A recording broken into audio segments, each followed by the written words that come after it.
What's up, everybody? It is Tyler with Mom's Basement MMA. I am really stoked about my next guest. This guy is a prodigy. He's somebody I'm very, very excited about. He's got a bright future. We're going to get right into it. The Lone Star Kid, Landry Ward. Landry, how are you doing tonight, man? Hey, I'm good. Good. Do, Can't complain. Thank you for having me. oh, man, it is an honor. How has your experience been with Combate Global? I know you're with the Combate promotion. I know it's relatively recent. How has that experience been for you so far? It's been really good. I really like fighting with Combate. They handle things like very professionally. Everything's run to a T, like you're in like the UFC or something like that. And I like the guys that they have. They're real experienced fighters. So I like that I get to go, being young in my career, fight against guys who have 15 plus fights. Last guy I fought had like 26 fights. So yeah, it's good to with a I, winning record.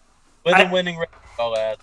I feel like there are a lot of guys that are in their early 30s, stuff like that, late 20s, early 30s, and you being 24, 25 years old. I mean, you're fighting guys with a lot more experience than you. Um, and I think that's a good thing, really. I think Oh at yeah, this point in your career, I think it's a good thing.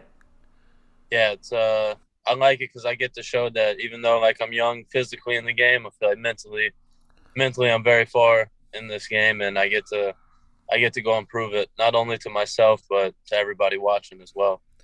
Before I talk about why you're so exciting to watch and why I enjoy watching your fights, I want to talk a little. I want to back up first. You are from Fort Worth, Texas, and you have relocated to Sanford MMA. That's where you're training out of. That's in Deerfield Beach, Florida. And I have to ask for important question: are there any deer at Deerfield Beach, Florida, and are there any fields? I don't. I doubt it. I think about I don't think I've definitely not seen a deer, and I don't think I've driven past any fields either. So that's kind of a Lot of bullshit buildings. name. It's kind of a bullshit name. I'm just saying. How does a kid from Dallas Fort Worth end up in Deerfield Beach, Florida, of all places, training at Sanford MMA with like Gilbert Burns, the Red King, Logan Story, Robbie, Luke A. Those are the guys right off the top of my head I know that train there. How do you end up there? Like what has gone on with you the past couple years that made you pack up all your crap and move to the other side of the country? Yeah, it's a lot of things that kind of just lined up at the right time. It's honestly kind of wild. My main coach that I've been with since I started, that I met in Texas, Dieter Navarro, he's from Florida, and when I met him back in Texas, it got to a point where it was like the talent level down here in Florida. Obviously, look at the names you just mentioned, but regardless of that, guys who are at my level and my experience are a bunch of killers down here. The talent level is just a little different down here than Texas. Uh, he was like, I think that might be a move that you need to make. And it lined up that his wife, who's also from here, got a job promotion back down here in Florida. And it just kind of lined up at the right time that they were moving back here. And I was at that point in my career to move, and we made the move. So I actually live with him. So I moved with him together, and it just lined up perfectly. And now settled in at Sanford, and it's awesome. I'm blessed to be in the position I'm in for sure. So, what has your experience been like at Sanford MMA? I know you've been at a few different gyms. I'm sure you've been at a few in Texas, and then I know when you first got to Florida, there are a couple others that you've been to as well. What has the experience been like being at like one of those big gyms? It's been great. Yeah, some of these big gyms, like you hear, there's a lot of cliques, and not everybody's like cool with each other. Some groups might not communicate with each other. Sanford's so different. Like you have all these big name guys that you just mentioned, and everybody's on the mat at the same time. Practices run at the same time. It's a family environment. Everybody's talking with everybody. Everybody hangs out with everybody. Like there's no cliques. Like it's one big family, and that's a big thing that Henry, Greg, and Kami, the coaches there, they preach as family, and it's like that when you walk in there. Everybody's cool. You don't feel like you're getting like big dick or ego from Sure. somebody. It's it's definitely a different feeling than you like get from other big gyms. That's incredible. So it's not hard to find work in the gym. Like there's always somebody to roll with. There's always somebody to spar with. Yeah, so Easy. many bodies. So, Yeah. is there like a training partner that you typically are with, like a guy that's it might be difficult because I'm thinking about just like you're a big dude, but obviously, I know you're not walking around at 145 pounds. I know that. So when you're not in camp, when you're not training for a fight, is there a guy that you typically train with like day to day? And then when you're in a fight camp, how does that work? Do you try to like get somebody who has like a build that's similar to the guy you're fighting? Maybe during fight camp, but there's so many different bodies during fight camp that will maybe get try to get somebody to help out that's the same as whoever I'm fighting, but Mm-hmm.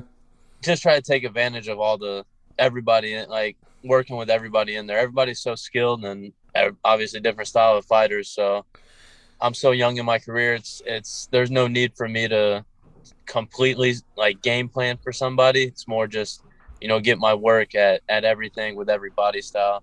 And really the only thing that changes like when I'm out of camp, like for instance, I'm not fighting until end of February or March now because I'm about to go home for the holidays Sure. back to Texas. It's just the intensity and level of work. I still train, once or twice a day, but it's not like getting every sparring round in, going balls to the wall, pushing my body to the limit. Right. It's like it's training, keeping everything like learning, keeping everything in tune, and just staying in shape and continuing to learn and evolve, not killing my body trying to get ready for fight shape. And I think it's important that people know about that. Like, you can't always go freaking crazy. You can't. That's a quick way to get hurt if you do. Like, there's Yep. just no way you can sustain that over time. Like, you need to know like when to downshift and then when you need to like bring it up. I think that's important. That's huge in this game. If you train like you got a fight coming up all year round, then your chances are you're going to have a short career and a lot of injuries. And I think it's important for people to know, particularly people that are in your situation that are just going to a big gym, right? Because you're so young, you're brand new in your career, and now all of a sudden you're with all these freaking killers, and it's like, wow, like I don't want to feel like a small fish in the ocean or anything like that. I got to impress these guys and show them what I'm really all about. And then you'll hear stories about these guys going freaking balls to the wall, and then before you know it, they have to pull out of their first fight with their new gym because they didn't know when to downshift. Yeah, yeah. Some guys are gym fighters, and some guys Yep. are, they go to the gym to work, and then whenever the lights shine, that's when the fighting comes on. I go to the gym to work. Where I don't mind a hard sparring session, but I'm not in there to fight and try to prove myself there. I know, like I know where I'm at. I know where I'm gonna be. So I don't feel like I have to prove myself or go over the top to anybody. And everybody's cool and willing to work there. So it's a good environment. Hey, anytime you can get some solid work in with the people that are at the caliber that you're training with, that's a great combination. No ego, high caliber training partners. It doesn't get any better than that. I want Yeah. to talk about you as a fighter. I want to talk specifically about the things that I see and how I would describe you to somebody that's never seen the Lone Star Kid fight before. So I wrote down a couple things. So I actually wrote down a lot of things, but here are the things that I see when I see you fight, and then you could tell me if you think I'm on crack or not later. You're very fast. I wrote that. That was like you're just in everything, but you're very very fast. You're very very aggressive, and that's not something I'm really used to seeing out of a big guy. Typically, with the big guys, you'll see them like use that milk that reach for all it's worth and let the fighters come to them. You don't do that. You take the center of the cage almost every single time, and you're very aggressive. Like you're constantly in people's face. Anytime I see you take a step back, it's either to like get your distance so you could throw the strike that you want, or if you want to like circle back and cut the cage off and take the center again. I've seen you do Yep. that. Your footwork is really good. Everything about you striking wise is great. You can kick really well. You throw hands really well. you your composure though and how you make decisions in the ring, that is what stands out to me the most. You're very like nothing ever really seems to bother you. You definitely seem to be like pretty chill. I know that sounds weird to say about a fighter, but like you're composed, I guess is the right word I'm trying to say. Like if somebody in one of your fights, you're fighting this freaking savage of a guy, and he is just blasting your leg with everything that he has a billion times. And at no point in that fight did you look like, oh wow, like you didn't seem frazzled at all. You're like, okay, cool. I'm just gonna make some adjustments. No big deal. And you did. You were able to do that. So how close did you think I got, and what are the things I missed? I think you hit the nail on the head right there. Yeah, I like to use my distance, like you said, but I like to use my distance to like I'll pressure at my distance. Right. I let them make a mistake. Like, yeah, is it getting too close? Is it getting too close? Like, what do I need to do? So I like using I guess, pressuring with distance involved as well. But no, yeah, that's how I would describe my fighting style as well. And I definitely pride myself on the composure. I like to go into the fight clear headed and make adjustments as needed and not let things get to me. Like if a fight's taking a wrong turn or accidental headbutt, cup shot, something like that. Not let these outside factors get to me. Just go in the flow, make my adjustments, and act like I've been there before. One of the things that's so wild is you turned pro during the pandemic, and I know like the combat sports scene in Texas, that's a big deal. I've seen your fights in the Texas promotions, Extreme Knockout, tons of people there. Everyone's there to see you fight. Um, you sell out shows. Like you're the main event, co-main event. You sell out shows. Now we're in a totally different environment. Yeah. Combate Global. It's great. If you've never seen a Combate fight, it's pretty freaking gangster. It's like a faster version of the UFC. The Apex fights is what it reminds me of, but it's faster. It's just faster. They got things going on. I like how you guys are ready to go right away. Like you just walk right into the cage. You got your flag, you got your cowboy hat, whatever. And you just freaking go in there and you fight. The thing I don't like about the UFC, it's like there's nobody in the Apex, so we got to do this long freaking walk, and then you got to put the Vaseline on my face, and then ask me if I have my cup in and all that other shit. And it's just like a lot of bullshit before they start fighting. And Combate, it's not like that. It's just like bam, bam, bam. They crank out these fights. I gotta ask you, like, did you have to get used to like the pace in between fights when you first showed up there? No, really, the only thing you got to get used to is how freaking late they start. So, like, the reason they're so like quick and run everything so fast is because they run on like a TV schedule. Right. So, so they run it like it's a TV show, and they're on like a I don't know hour and a half, whatever time block, and so they just run it quick, but they air at like 1 o'clock in the morning. So I'm just fighting real late, but I just sleep a lot throughout the day, So and so none of that's recorded. Like you really have to fight at like 1 in the morning. yeah, Like that is insane. yeah, it's late as hell.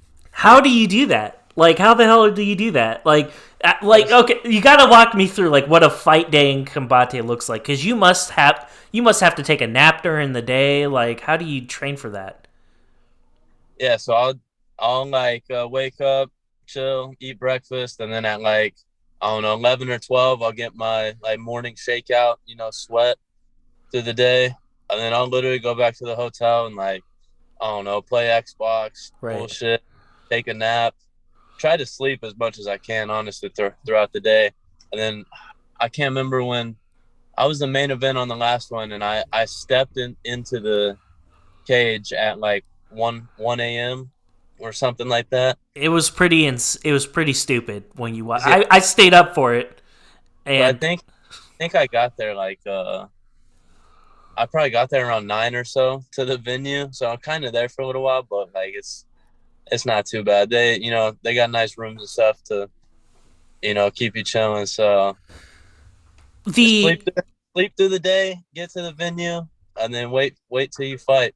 So like this venue, it's like very secretive. They don't tell you where it is. Like it's like a state secret. It can't be very big. You walk in there, it's like literally a ring, and there might be like 5 feet of space around the entire circumference of the ring, and then they got walls and stuff and graphics and stuff everywhere and scoreboards and like there's not a lot of room. There's probably what between the people from the commission, the referee, the judges, what would you say 15, 20 people including the commentators? Yeah, somewhere around there. Can you hear your coach? You can hear your coaches fine, I would imagine. But yeah, clear as day. So, I can have a normal conversation with them. and has that benefited you, or are you the type of guy where you just don't care one way or the other? I mean, I guess it has benefited me just because like it's so easy to hear the instructions, but I feel like I'm so locked into the fight that like even if there is a ton of fans screaming, that like I can hear my coaches, screaming out instructions to me, something like that. Mm-hmm. But no, yeah, selling out venues, that's my cup of tea right there. I'd rather do that than fight with no fans. Well, Fighting yeah, with the no, it's an adjustment, but it wasn't as bad as I thought it would be. But it's definitely different. I believe that just with your fighting style, like, there's just no way you're gonna fight a boring fight. There's no way. Like, you're not a boring guy. Like, you're not one of those guys that you're very active. Like, you're always moving. You're always trying to advance. Um, like, you will definitely like your fighting style is very conducive to being a fan favorite. A lot of people, once they figure out who you are, they're going to be all about you. They're going to be like, oh, where'd this guy come from? And if you're that person and it's 2 years from now, you're welcome. Yeah, because you Googled them and now here we are. So you're welcome. And I have an eye for talent. I want to ask you a little bit. You bumped down from 55 to lightweight to featherweight. You're a big dude, even for a lightweight. Like, you kind of remind me of like Donald Cerrone a little bit. He likes to kick a bunch of people. He's tall as fuck. He's freaking massive. Donald Cerrone, for people who don't know, he is freaking massive. He's like 6'1", 6'2". You're a big dude. What prompted you to go down to 45? It was just something that my coach had put it out there, probably like I don't know, year or so ago, and I was like, nah, I feel good at 55. It's going good. And then it was just something that was like, I don't know, maybe we should try it. Maybe, maybe we should try it. Like we did that for like a fight or two. I was like, nah, I want to eat. And then I was Mm-hmm. just like, what? Maybe one day I'll get 2 belts. Let's see if we can give this 45 a go. Because my weight is sitting at a point where it's like I can make it, so why not give it a try? See if it really does like deplete me as much as in my head I'm thinking it's going to deplete me. Well, somebody That's, missed weight in your last in the featherweight bout. Your homie that you fought, he misses weight like badly, yeah, badly, and he's not a big dude. Like no, not what happened oh, with that? Did like he told my coach that he was like he's so big I didn't think he was going to make it. So he didn't think I was going to make weight. And so he's not a very professional guy, didn't want to make weight. Yeah, they had told me when they I think the day before that they're like he's a little heavy. Do you want to do a catch weight or do you want to fight at 45? And I was already all into the process, so I was like, screw that. I'm a professional. I signed a contract to fight at 145. I'm gonna weigh in at 145 pounds. So I weighed in. Didn't really care if he missed or not, and then we made him try to lose as much as he could. He was drying out. And who knows if he really was, but so. What is like the cutoff? Like, I'm surprised the commission let it happen. Like at what point does the commission step in? They're like, there's no way. I think if he were to weigh like 155 or so, they probably couldn't do it because Okay. it's another weight class up. But I don't like 4 or 5 pounds. I think it's just all up to the fighter if he wants to take it still or not. So you just made him pay a fat guy tax to you? Was that basically Yeah, it? Okay. yeah, just Well, 20%. I tell you what, I can't think of a shittier way to lose a fight. Like, number one, you have to pay a fat guy tax, and then you just get murked for 3 rounds, and that's what happened. You completely dominated this guy, and I'm not going to say it was a bad fight because it wasn't. It just looked like you were on cruise control the entire time, and like he didn't really throw anything at you that like made me like pause and go like, oh shit, like this guy's like good. Like I'm not saying he's a can or anything like that, but there's a big gap in between your skill set and his. The fight prior to that, though, when you were still at 55, totally different story. Ponytail was a nasty guy. I keep calling him Yeah, that. I think it's a fantastic. I like Ponytail. I think Ponytail. I'm okay with calling him that. I think his nickname was like Tarzan or something. Well, Makes sense. I tell you what, his name is. I don't know his first name. His last name's Rue Ellis. He is a nasty dude. His record is not good. It's 2-2 now. He's on a 2-fight skid. But he fought you, Yeah, and he's he fought. we fought. He fought you pretty good too. I thought like you did enough to win the fight. Obviously, I was very surprised it went to a split decision. Can you tell me a little bit about when you look at that fight now? Like, what are some things that you are happy with, and what are some things that you look at it when you look at that Ruelas fight and you're like, man, I wish I wouldn't have done A, B, or C. I think I fought the fight really smart. Probably the biggest thing is just like don't let him kick my leg as much. Right. But like he came out real hard, like only wanting to throw leg kicks. He threw countless leg kicks as hard as he could in the first like minute, and I was like, "There's no way he's gonna sustain this." So I let up little leg kicks, but I didn't really get hit in the head or anything like that at all. I got cut, but it was from an accidental headbutt from him catching me landing a head kick and then rushing me to take me down, and he headbutted me. But I was wondering. I was yeah, wondering about that. yeah, he caught the leg, rushed me, and then headbutted me. And yeah, I got up and I was like, "Where did this cut come from?" And then I went back and watched it, and you could see him headbutt me. I thought I fought good and smart. I probably could have, like just like in this last fight, I could probably work the body a little more and up my power shots a little bit.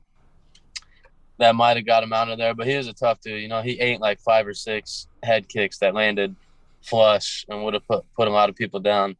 Yeah, I was surprised it was a split decision too. I thought like when you look at the fight, like I might have had a limp after the fight, but he was having trouble eating. So he's. Did you break his nose? I think I might have broke his nose, and Yeah. early on he was bleeding from his mouth. I don't know if a tooth issue or what happened there. I was wondering that because like relatively early on, I want to say it's like toward the tail end of the first and then going into the second, his mouth is open, and I see the blood and stuff all over him, and I'm like, okay, one of two things: he's either A, tired, B, his nose got broken, or maybe both. And I think for him, it was probably a little bit of both. It looked like he broke his nose. There was just blood trickling out. They're shoving up all the swabs up his nostrils in between the rounds. A tough dude, very tough. It was a very entertaining fight. There are a couple things that I also noticed in that particular fight, though. When he was like blasting you with the leg kicks, again, like I don't know if they hurt or not. I know fighters have a pretty good poker face, but they didn't seem to bother you very much. And there were a couple points where you were able to clinch him up and do some damage that way too. And I thought that was I thought that took a lot of wind out of his sails. Yeah, like in the fight, I realized he was kicking my leg, but like it didn't hurt, so it wasn't really affecting me. After the fight, That's a different story. Yeah, after the fight, after the adrenaline went away, I had a nice little limp for like a few days. But no, during the fight, it wasn't too bad. I wasn't really like even thinking anything of it. I was like, oh, I kicked my leg a couple times, whatever, we're fine. But no, these last 2 dudes I fought, they can take some punishment. Yes, sir. I got to make an adjustment to get these Latinos out of there. I was wondering because like I'm looking at this and I'm just like kind of amazed that they're able to like go the distance and stuff. Like that doesn't happen like when you look at your fights, like you usually figure out a way. You figure out I a thought way. I thought that guy, the Rue Ellis guy, I thought he was looking for a way out in the second round. I had him hurt pretty bad. Came out, hit him with some hard shots, head kicks. Yeah. He wasn't going down. So I there was a point in the third round I realized I just got to stay the course and stay the course and keep putting it on him. Maybe he falls, but it looks like we're gonna have to outpoint him here. And Well, then this last fight, my coach and I actually sat down and counted it. I landed 267 strikes. A lot of those were to the head. I don't know how he didn't fall. Landed some hard body kicks. Dude could just eat eat some punishment. So I just got to make some adjustments. There's some little things that I saw and I know I could change to get these guys out of here. So I'm so gonna figure it out in the next one. there, I know that Combate has like this big tourney that they're going to be doing relatively soon. I think it's for like 100 grand or something like that. And they play up the and it's cool. Like they play up the whole like USA versus like Mexico. It's like a World Cup kind of thing. I don't know. It's kind of cool. It's kind of cheesy, but whatever. They can do whatever they want. That's fine. I enjoy watching Combate. Um, I thought you would be in it. Like you didn't really take any damage like in your last fight. And then earlier in our conversation, you talked about probably not getting back out there till spring. In your promotion, I'm assuming your next fight is also going to be at 45. But is there somebody in particular? Like I'm curious, Landry, how the matchmaking works in Combate. Like, does your coach, does your management give them a list of names? Do they are they in discussions with the matchmaker? Are you part of those conversations, or how does it work? No, that we'll wait to get a name and see what happens. See if we like it. They'll send like a name or two, and we'll see. Really, just those tournaments. I don't really mind to do the tournaments. Uh, they're like three. I don't know. It's like 3 rounds, but the first 2 rounds are 1 round fights. So Interesting. it's that, and they count to your record too. So it's a weird. Yeah, that's I don't know. kind of It's a a weird. weird setup. Yeah, it's a weird setup. I feel like it would be cool. I feel like they should do it, but not have those first 2 fights count towards your record. Because the last fight, when you make it to the final, then it's a 3 round fight. You can count that one. But yeah, they count those 1 round fights to your record. It's just I don't know, weird little deal. Yeah. But no, they'll send names. We'll we'll see what we like. I just being so young in the career, you want to step up the competition. Right. Fight by fight, and get different styles, fight different styles every now and then. So hopefully, try to see if they send us a wrestler this next time. I would imagine Someone, they probably will. Like yeah, that would make sense. They're probably going to try to give you a different look because you fought two guys that seemed that they were really content on the feet against you. I would imagine the next guy is probably going to be either some jiu-jitsu dude or like a wrestling type, like somebody who's going to want to make it a ground fight. I would imagine, yeah, yeah, and and good. I'm sure you're Everyone, ready for that too. they say I've been able to show off my striking, but when it comes down to it, I'm ready to show off that I got some grappling in me too. So I'm And looking forward to it. so before I let you go, Landry, I wanted to ask you, like, what is like your long term goal with all this? Like, you're a young dude. I know Combate is an amazing promotion, but just being real, like, you're going to go to the UFC, you're going to go to Bellator or One Championship, you're going to go to like PFL, you're going to go somewhere. Um, what is the plan here? Like, what are you trying to work toward? UFC gold. Yeah, UFC is the gold standard. That's where I'll be. I'm confident I'll be there in the near future, and I'm confident I'll be a champ within the next 4 to 5 years, and that's the I'm goal right there. I'm confident too. And 45, I like that. I like that move down to 45, particularly if that's where you want to go. 55, it's just not saying you can't do it. I'm not saying that. I'm just saying it's really tough to get fights. It'd be really hard to like you'll be fighting on the prelims forever in the UFC if you Yeah, stay at 55. I yeah. feel like 45 that and 55 both stacked divisions, but yeah, 55 is definitely like the I, probably the most talent packed all the way through and the hardest to get fights, like you're saying for I sure. think I think 55 and 35 are the two toughest ones to get Yeah, fights. Like they've just like they have an embarrassment of riches in those weight classes. 45 though, like it's not like, don't get me wrong, I'm not saying it's easy because I'm not, like they got all kinds of freaking crazy motherfuckers in that division. Korean Zombie, that guy's freaking nuts. Brian Ortega, on and on and on. Is There's it? a there's a sleeper fight coming up. Ilya Topuria and Evan Lev. I don't know how to pronounce his first name. That'll But be a those are good two one. top.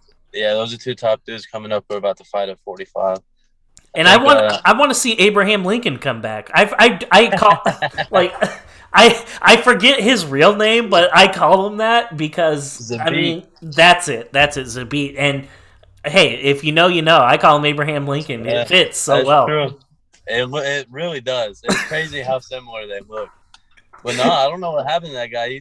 I don't know. He got sick or got hurt or something, and just hasn't been back since he fought Cater, I think.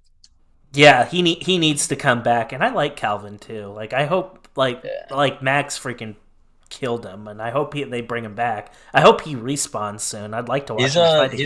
he's about to fight Giga. Oh shit, he's fucked. He's totally screwed if that's the case. Giga is like, you don't want to fight that guy. That's a guy you don't want to fight. Giga's nasty, but I'm not counting Cater out. Cater's good too. It'll be interesting to see if his boxing takes away those kicks. I am not betting my money on against Giga. There's no way. I'm betting. I gotta put my money on Giga. Have to. Like Yeah. he's just too good. But I like Calvin Catar. I like him a It's lot. a good fight. I don't think I'll put money on either one of them. I'll put a couple bucks, not a lot though. Couple bucks, Couple sprinkle. bucks. Yeah, and you know what? Check what the line would be. I will probably no, I'm gonna, even if I did bet like $30 on Cyborg and I think I won like $1. Like She was definitely a parlay piece. oh yeah. Like if you did a straight up bet for Cyborg on her last fight, you were wasting your time, and I don't know why I did. You'd have to have a pretty big bankroll to straight bet her. She's probably like a minus like 1,000 plus. Oh, favorite. she was. It was like a boxing line. It was insane. Yeah. Boxing line. It was absolutely insane. Landry, I appreciate your time tonight. You were amazing. I know that the future looks good for you, man, and I know that you're not really in a hurry, but the opportunity will present itself when it presents itself. It's not going to surprise me. I'll go ahead and say it. It's not going to surprise me a year and a half from now. You'll be fighting some of these guys that we just mentioned at 45 in the UFC. Not a stretch of the imagination. We will definitely run it back. Hell, prior to that, I hope we can have a couple more shows together when you're still in Combate, because Combate's legit. I like Combate. Yeah, they're a good promotion for sure. Yeah, I like fighting for them. Why don't you go ahead and before we sign off, why don't you shout out any of your sponsors or any of your teammates, anything like that? Yeah. Shout out. Really want to shout out my family. Thank y'all for supporting me. All my friends, fans, sponsors. Want to shout out PRS Systems. They helped me out a lot get through fight camp. Performance Recovery System. They're a sports massage place here in Miami. Cannabis Monkeys. North Texas Boat Clean. Condor Moving Systems. Cowboy Joe's Discount City. Thank y'all so much for supporting me. helping me solely chase this dream and not have to do some other work. This gonna be a champ, and I like being able to just focus on that goal, not having to worry about these outside distractions. Absolutely. Well, Landry, man, always appreciate your time, and I look forward to having you on the show in the near future. So God bless, man. Enjoy the holidays. Enjoy the time with the fam, and we'll do it again soon. Appreciate you. One more plug. Y'all follow me on Instagram, Lone Star Kid MMA. Get some merch. Got shirts, hats. Oh, look at that. You look good. Got to rep the brand. But yeah, Yes. y'all hit me up on social media. I'm going to get a website up soon. All right. Well, thank you, man. Thank you. Take care.